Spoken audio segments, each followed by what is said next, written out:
नमस्कार, मी ॲस्ट्रोस्मिता गिरी. आज आपण पाहणार आहोत दरवाजाच्या समोर, मुख्य दरवाजाच्या समोर कोणत्या रंगाचं पायपुसणं असायला पाहिजे. पायपुसणं म्हणजे डोअरमॅट. आता आजकालच्या काळामध्ये पहा की फक्त एकाच दिशेला दरवाजा असतो असं नाही. फ्लॅटच्या जर दरवाजे आपण बघितले, एकतर ते फ्लॅटच्या कोपऱ्यात असतात किंवा वेगवेगळ्या दिशांना वेगवेगळे दरवाजे असतात. आणि आता या काळाप्रमाणे आपल्याला ते ॲक्सेप्ट करावे लागतात. आणि मग त्या सगळ्या दरवाज्यांच्या समोर असणारं डोअरमॅट किंवा पायपुसणं हे एकाच रंगाचं चालेल का? नाही. पूर्वी मात्र असं म्हटलं जायचं की हिरवाच रंगाचं पायपुसणं सगळ्या घरांसमोर असायला पाहिजे. म्हणजे मोस्टली हिरवा रंग हा पायपुसण्याचा असावा, कारण तो समृद्धीचा रंग आहे पहा. आणि मुख्य दरवाजा हा अपॉर्च्युनिटीज घेऊन येणारा असतो. आणि तो जेव्हा अपॉर्च्युनिटीज आपल्याला घेऊन येतो त्यावेळेस त्या सुख आणि समृद्धी आणणाऱ्या असायला पाहिजे. मुख्य दरवाजा हे घराचं मुख आहे पहा, की जिथून लोक येतातही आणि जातातही. मग अशा वेळेस वास्तुपरीक्षणाला जाण्यासाठी जेव्हा आम्ही कुठल्या घरामध्ये जातो त्यावेळेस अगदी एंट्रीपासून सुरुवात करतो पहा. म्हणजे त्यांची एंट्री कशी आहे, एंट्रन्सला काय काय आहे, मेन डोअरच्या समोर काय आहे, किंवा मेन डोअरच्या समोर कुठला वेध आहे का, सेफ्टी डोअर कसं आहे, त्याच्या आतला दरवाजा कसा आहे. कारण जिथे जिथे मेन डोअर हे इतर दरवाजांपेक्षा मोठं आणि प्रशस्त असतं किंवा त्याच्यावर शुभचिन्हांकित असतं त्यावेळेस ते त्या व्यक्तींना सक्सेस वाढवणारं असतं. मग असं हे मेन डोअरच्या समोर असणारं डोअरमॅट. कारण डोअरमॅट म्हणजे काय की ज्याला आपण बाहेरून आल्यानंतर पाय स्वच्छ पुसून येतो. पाय पुसून येतो म्हणजे काय, बाहेरून आलेली जी निगेटिव्हिटी आहे ती आपण बाहेरच ठेवतो आणि आत आल्यानंतर जी पॉझिटिव्हिटी घरामध्ये राहणार आहे ती घरामध्येच राहावी यासाठी आपण प्रयत्नशील असतो पहा. मग असे प्रयत्नशील असताना आपल्या घराच्या समोर डोअरमॅट असणं हे आवश्यकच आहे. कितीतरी घरं मी अशी पाहिलेली आहेत पहा की ज्यांच्या घरासमोर डोअरमॅटच नसतं. मग असे लोक काय करतात की एंट्री करताना शूज आणि चपलांसहितच घरात येतात. म्हणजे बाहेरची जी निगेटिव्हिटी असते ती त्यांच्या चपला आणि बुटांबरोबर घरामध्ये येते आणि मग ती घरामध्ये साठून राहिल्यानंतर त्याचा परिणाम त्या घरातल्या लोकांवर दिसून येतो. मग कलह वाढतो, एकमेकांशी तीव्र स्वरात बोललं जातं किंवा जेवणावर राग काढला जातो, जेवताना कलह होतो. अशासारख्या निगेटिव्हिटीचे परिणाम आपल्याला दिसायला लागतात.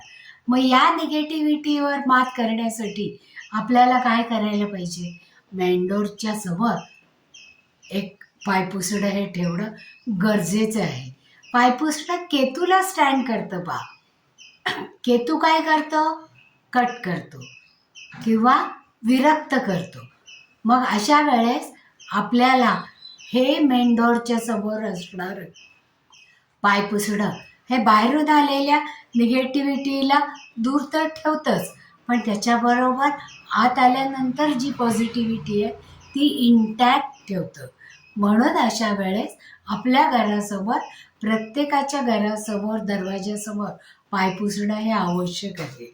आणि ते पायपुसणं जेव्हा केतूला इंडिकेट करतं त्यावेळेस निगेटिव्हिटी ही बाहेर सोडून येतो आणि ती बाहेर सोडून आल्यानंतर आपण त्या पॉझिटिव्हिटी बरोबरच आतमध्ये येतो. आणि जिथे जिथे ही पायपुसणी नसतात किंवा डोअरमॅट नसते त्यावेळेस त्या घरामध्ये अशांततेचं वातावरण आपल्याला दिसून येतं. मग ते टाळण्यासाठी आपण आपल्या ज्यांच्याकडे व्हिजिट करतो त्यांना आपण सांगतो की की तुमचा दरवाजाच्या समोर एक डोअरमॅट असणं अत्यंत गरजेचं आहे. आणि ते डोअरमॅट कसं असायला पाहिजे, दरवाजाच्या या टोकापासून त्या टोकापर्यंत. म्हणजे बाहेरून आत आल्यानंतर कुठेही पाय पडला तरी त्या डोअरमॅटवरनं आपल्याला आत येणं आवश्यक असतं. मग अशा या डोअरमॅटमधनं डोअरमॅटला पाय पुसून आत येताना आतमध्ये आपण प्रसन्नता घेऊन येतो. कारण मेन डोअर ओलांडून आपण आतमध्ये येतो. खूपशा घरांमध्ये पूर्वी पाय धुतल्याशिवाय घरामध्ये वावरलं जायचं नाही, पण आता ते दिसून येत नाही. मुलंसुद्धा ऐकत नाही आणि घरातले मोठेसुद्धा ऐकत नाहीत. मग अशा वेळेस ते डोअरमॅट असणं हे जास्त गरजेचं असतं. आता सवयीप्रमाणे आपण हातपाय धुवूनच घरामध्ये जातो. म्हणून पूर्वीच्या घरांमध्ये बाहेरच्या बाजूला बादली आणि तांब्या ठेवला जायचा किंवा नळ असायचा की ज्याच्यावर पाय धुवून आपण आतमध्ये येतो. देवस्थानांमध्ये सगळीकडे पाणी असतं आणि त्या पाण्यामध्ये पाय धुवून आपण पुढे पाऊल टाकतो. त्यावेळेस एंट्रीलाच खूप मोठं पाय पुसणं असतं. आणि त्या पाय पुसण्याला, कारण देवाकडे जाताना आपण शुचिर्भूत होऊन जाणं हे गरजेचं असतं, म्हणून ते डोअरमॅट अतिशय मोठ्या प्रमाणात घातलं जातं. आता ज्यांना ज्यांना केतूची महादशा आहे किंवा ज्यांना केतू त्रासदायक आहे, केतू बिघडलेला आहे, तो दुस्थानात आहे, त्यावेळेस त्या लोकांनी, दुस्थानात म्हणजे 6, 8, 12 या स्थानांमध्ये जर केतू असेल तर अशा लोकांनी देवस्थानाला पाय पुसणं हे दान करावं. आणि ते पाय पुसणं दान करताना ते मोस्टली हिरव्या रंगाचं किंवा लाल आणि पिवळा रंग ज्याच्यामध्ये जास्त आहे आणि हिरव्या रंगाची बॉर्डर आहे असं पाय पुसणं आपण देवस्थानामध्ये दान करणं गरजेचं असतं.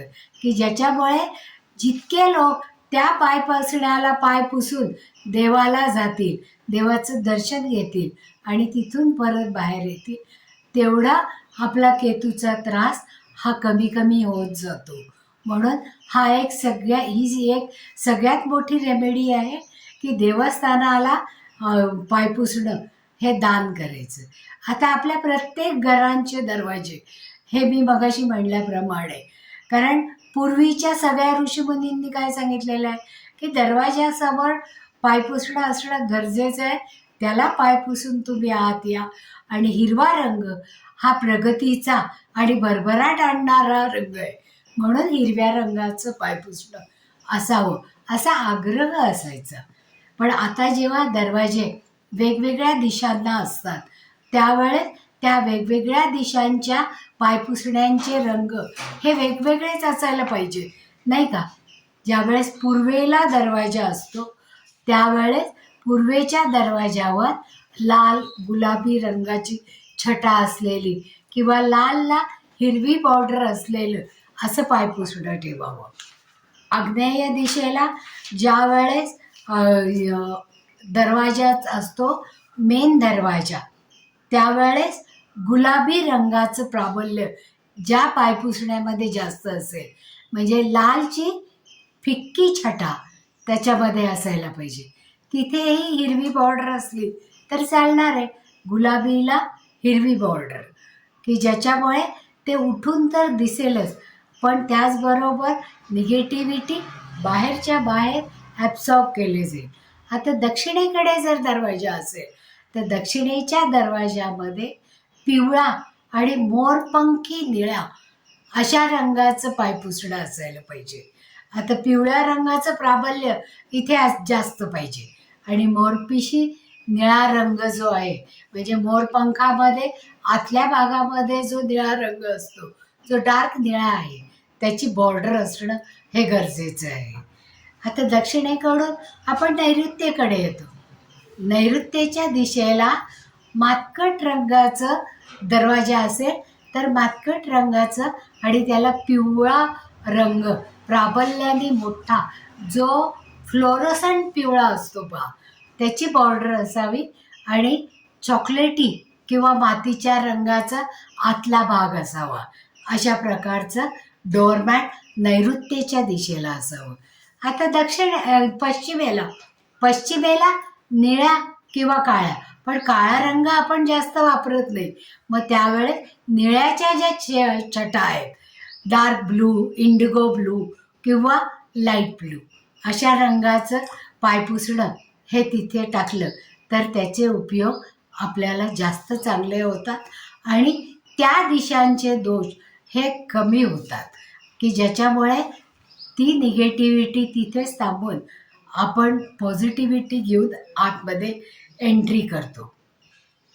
आता वायव्येच्या दिशेला गुलाबी किंवा पांढरा, म्हणजे गुलाबी रंगही चालतो किंवा पांढरा जो ट्रान्सपरंट नाही आहे असा ऑफ व्हाईट किंवा पांढरा, पण त्याला बॉर्डर मात्र गुलाबी, डार्क गुलाबी रंगाची असावी.